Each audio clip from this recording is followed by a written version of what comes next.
Hello दोस्तों, नमस्कार। मैं आरती शुक्ला आप सभी के बीच एक प्यारा सा सोहर गीत लेके आप लोग इस गीत को जरूर सुनना और कमेंट बताना गीत कैसी है। मेरे चैनल को भी सपोर्ट करना।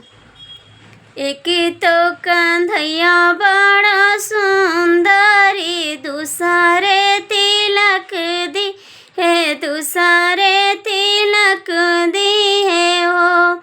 सखिया तीसरे माँ खड़े जसदात दारे, तो बसिया बजावई, तो बसिया बजावई हो। चला चली सखिया सहेलारी, चला चले हेले मिली, चला चले हेले मिली हो। सखिया चला चली जसूद के घरवा दयाई, वो रहनवा दयाई, वो रहनवा हो।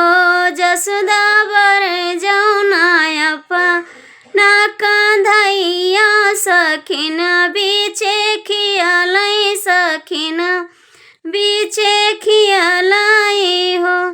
तजी दियो अखिया का जरवायो, मंगिया सिंदूरवा रे मंगिया सिंदूरवा हो। रनिया तजी दे त्यू सोला हो सिंगरवा, कंधैया अपना बरे जाऊँ, कंधैया अपना बरे जाऊँ।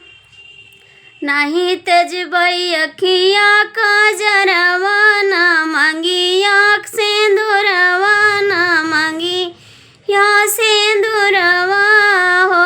कांधा नहीं बर जब सोरा हो सिंगरवा, कांधा नहीं बर जब सोरा हो सिंगरवा। तू रोजई मिलैया आया, तू रोजई मिलैया आया हो।